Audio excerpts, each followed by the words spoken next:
Então vamos lá. Como eu disse, os sete pecados capitais são sete, né? Atualmente, né? São sete, porque antes costumava se incluir a assídia e tudo mais. E são precisamente o orgulho, a soberba, a luxúria, a gula, a preguiça, a inveja, a avareza e a ira. Como a gente poderia definir de maneira mais ou menos sintética cada um, né? O primeiro deles é a soberba, que é provavelmente o pecado capital mais famoso, entre outras coisas, por ter sido o pecado de Satanás e por ter sido o pecado que levou à queda do homem, né? Foi o pecado de Satanás, porque ele era próximo de Deus, mas que em dado momento tentou tomar o lugar de Deus e nisso foi derrubado seu posto, né? Normalmente diz-se que quem liderou a guerra contra Satanás foi São Miguel, e isso tem um sentido também muito simbólico, porque o nome Miguel vem do hebraico ou é o aramaico, não lembro muito bem. Michael, quem como Deus, né? O nome de São Miguel significa precisamente isso, quem como Deus, que é uma pergunta para a qual a única resposta possível, né, pelo menos a resposta que se espera, é ninguém como Deus. E isso significa que ninguém pode se igualar a Deus. É tipo, mais claro que isso impossível. E tem um motivo, né? Como eu falei, simbólico para São Miguel ter sido o grande opositor de Satanás, né? Sob o comando de Deus durante a guerra. Porque a soberba é, em linhas gerais, justamente querer tomar o lugar de Deus. É querer colocar o eu como fundamento absoluto de toda a existência. E, bom, eu não posso ser um Deus. Eu sou uma criatura. Não tem, é impossível, é metafisicamente impossível eu tomar o lugar do Criador. Porque se eu fui criado por ele, então eu não posso ter sido o Criador. É um negócio meio óbvio, né? Mas é isso que a soberba nos leva a fazer, a acreditar, mesmo que inconscientemente. Quando nós colocamos os nossos próprios desejos, as nossas próprias vontades, os nossos próprios caprichos, quando não nos colocamos no lugar que nós possuímos na criação, quando nós não reconhecemos a nossa posição na hierarquia, quando nós não reconhecemos a nossa responsabilidade e queremos fazer as coisas segundo os nossos próprios critérios individuais, nós estamos cometendo o pecado da soberba. E ao cometermos o pecado da soberba, estamos, de certo modo, nos colocando no lugar de Deus. Mas, como diria São Miguel, quio Deus? Quem como Deus? Né? O pecado da ira é, de certo modo, um filho menor do pecado da soberba. Eu não vou falar tanto dele porque eu escrevi um texto justamente sobre isso e acho que ele é bem mais completo, né? E tudo que eu poderia falar aqui já seria meio que uma repetição do que está lá. Mas o pecado da ira é, é de certo modo, um substituto emocional para a justiça, né? Não necessariamente a ira, é mais especificamente a vingança. A vingança pode ser descrita de maneira mais clara como um substituto emocional para a justiça. E por que um substituto emocional? Porque a justiça ela é racional. A vingança se baseia numa justiça, mas é uma justiça muito distorcida, uma justiça muito individual, é uma justiça que eu dito, né? Então, a ira é essa reação violenta diante de uma ofensa ou diante de algo que o sujeito julga ser uma injustiça e é um ódio que ele alimenta. E esse ódio, alimentado no coração ou manifestado em alguma atitude prática, é, na visão do irascível, como uma punição justa pelo mal sofrido, né? Mas esse ódio procede muito mais do fato de ter sido ofendido do que com o fato da pessoa ter cometido realmente um mal, entende? Então, a ira, em certa medida, procede justamente dessa incapacidade da pessoa de, de ter um pouco de humildade, É como se, de certo modo, ela valorizasse tanto a própria imagem que qualquer ataque contra ela é tido como uma espécie de blasfêmia, porque afinal de contas é como se ela se colocasse no lugar de Deus, né? Logo, uma pessoa que comete alguma falta contra ela, ou supostamente comete alguma falta contra ela, está, de certo modo, agindo com blasfêmia mesmo, como eu disse, né? Obviamente aqui em sentido puramente metafórico. Mas a natureza essencial da ira pode ser compreendida de forma muito rasa, reiterando o que eu disse, dessa maneira, né? A luxúria e a gula são, de certo modo, gêmeos separados. São separados porque o objeto, né, deles, ou seja, aquilo de que uma pessoa se serve para cometer o pecado da gula e aquilo de que uma pessoa se serve para cometer o pecado da luxúria, são coisas distintas. Então, são separados nesse sentido. Mas são gêmeos no sentido que ambos se referem diretamente à sensualidade. Eles se referem diretamente a uma satisfação das paixões, a uma satisfação dos desejos, a a um mimo, por assim dizer, do corpo. É um apego ao sensível. E é um desejo compulsivo pelo conforto e pela satisfação pessoal. Eles estão muito associados, de certo modo, ao egoísmo também, né? Porque, bom, se referem à satisfação das paixões sensíveis de forma egoísta individual, bom, é egoísmo, né? E, e assim, eles estão muito. Eles estão associados à falta de temperança, né? Inclusive, a virtude oposta da, da gula é a temperança, especificamente a temperança, e a virtude oposta à luxúria é uma prima distante da temperança, embora a temperança também seja presente, mas a virtude é a castidade, né? É o recato em relação às próprias paixões, é o domínio da razão e da vontade sobre as paixões. Mas a gula, né, como a gente imagina, esse negócio de comer compulsivamente, muito além daquilo que se deve. Né? Você chegou no estado de saciedade, mesmo assim você continua comendo porque você pode ou porque você possui essa concupiscência que te induz a isso, né? Ou simplesmente porque você tem muito recurso e você consegue, né?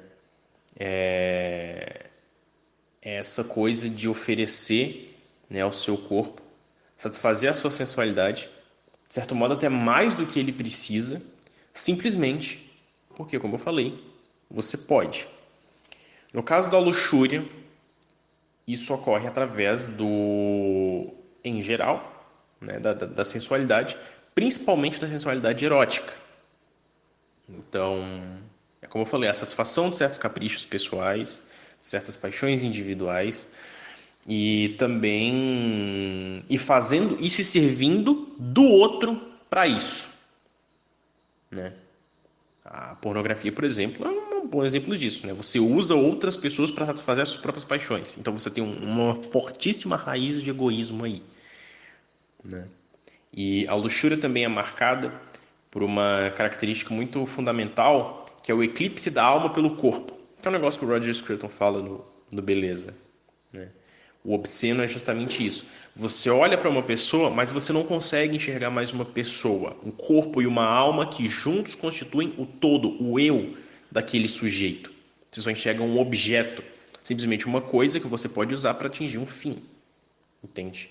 Então, ao invés de um sujeito que age, que tem individualidade, que tem características próprias, o que você tem é simplesmente um objeto que reage, que ele recebe estímulos e que ele faz o que outros agentes externos, no caso você, ditam para ele fazer, né? Então, é meio que essa poluição, por assim dizer, da visão do outro. Então, a luxúria é basicamente isso. E gula e luxúria são gêmeos, né, como eu disse, no sentido de que eles se referem à sensualidade e à raiz, mas eles são, assim, talvez uma das expressões mais clara, mais viva do que é realmente o egoísmo, que é no fundo, a raiz de todo pecado. Olha, em relação à inveja, ela é de certa forma bastante simples de entender. A inveja ela é basicamente o desejo de querer ser o outro, né? E assim, muitas pessoas descrevem a inveja como uma tristeza pelas conquistas de outra pessoa, pelo fato dela possuir mais bens, pelo fato dela possuir mais qualidades, mais virtudes e coisas assim. E por que que essa tristeza se manifesta? Porque a pessoa queria ser o outro, né? Se eu vejo uma pessoa que tem algo que eu não tenho, então eu fico incomodado, eu fico frustrado pelo fato de eu não ser aquela pessoa e não ter o que ela tem, né? E a inveja pode acabar assumindo várias formas, né? Você pode tentar se exaltar ao nível da outra pessoa, ou você pode tentar diminuir a outra pessoa para ela ficar no seu nível e assim você se sentir melhor. Que é o tipo mais destrutivo de inveja. Na verdade, toda inveja é destrutiva, mas quando você decide que vai destruir a outra pessoa, né, pelo fato de dela estar no nível acima do seu e começar a nivelar as coisas por baixo, então você começa a entrar no terreno perigoso, você começa a assumir uma conduta perigosa, né? E reconhecer uma pessoa invejosa é relativamente simples. Você não pode comemorar nenhuma conquista perto dela, porque se você fizer isso, ela vai dar sempre um jeito de diminuir, né? Ela vai dar sempre um jeito de colocar um porém, de colocar um mas, de tentar diminuir, né? De tentar reduzir o valor individual do que você é ou do que você possui, simplesmente porque, como eu falei, ela precisa nivelar por baixo, porque ela queria ser você, mas ela não pode. E a única maneira, uma das únicas maneiras, na verdade, que ela encontra para poder suprir essa carência é destruindo o que você possui diferente dela e que faz com que você esteja no nível acima. A inveja ela é basicamente isso. A preguiça, ela é um caso interessante porque ela pode ser tanto um não fazer nada, quanto um fazer tudo, exceto o que eu preciso fazer. Entende? Então, a preguiça é basicamente esse corpo mole diante das responsabilidades. Entende? E E uma responsabilidade é algo que a gente pode entender como algo que você precisa fazer. E que, dependendo do caso, só você pode fazer. Uma determinada vocação que só você pode cumprir.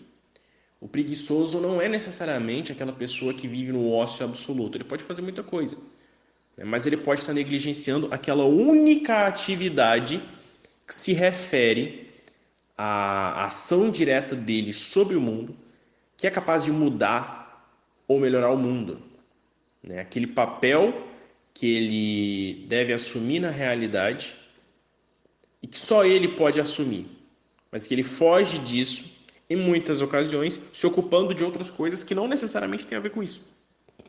Entende? Então, a preguiça é justamente em certo sentido, um sentimento de fuga, né? Um sentimento de fuga da responsabilidade, como eu falei.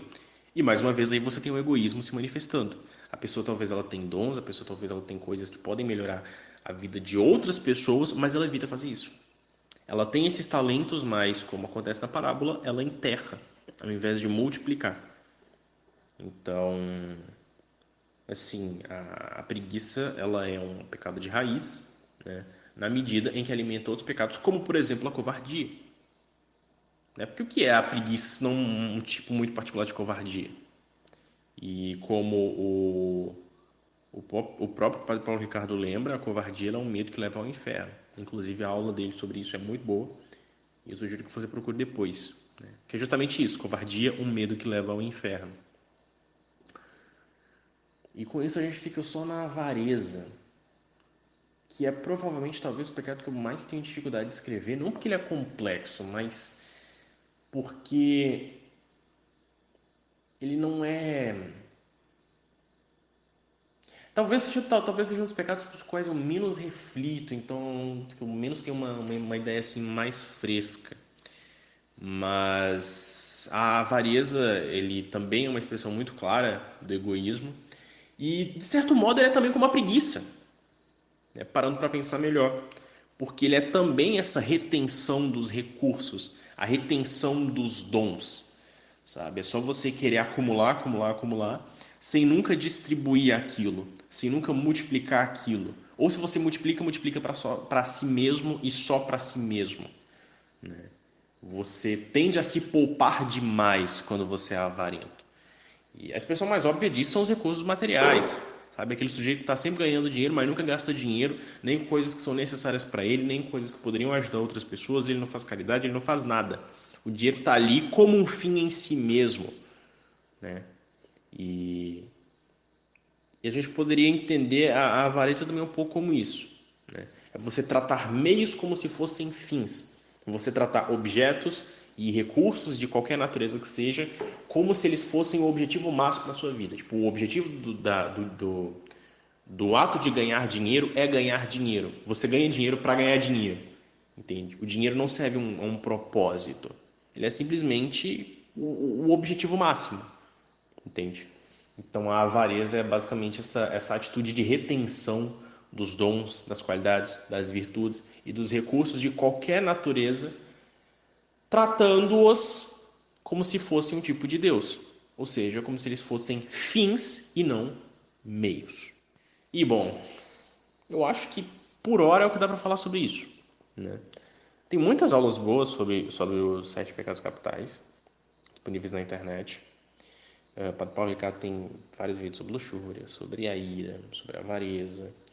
Tem uma aula do Centro Dom Bosco, do Padre Anderson, alguma coisa que eu não lembro o nome, justamente sobre os pecados capitais. Ele é um excelente padre, a aula é muito boa, recomendo que você assista.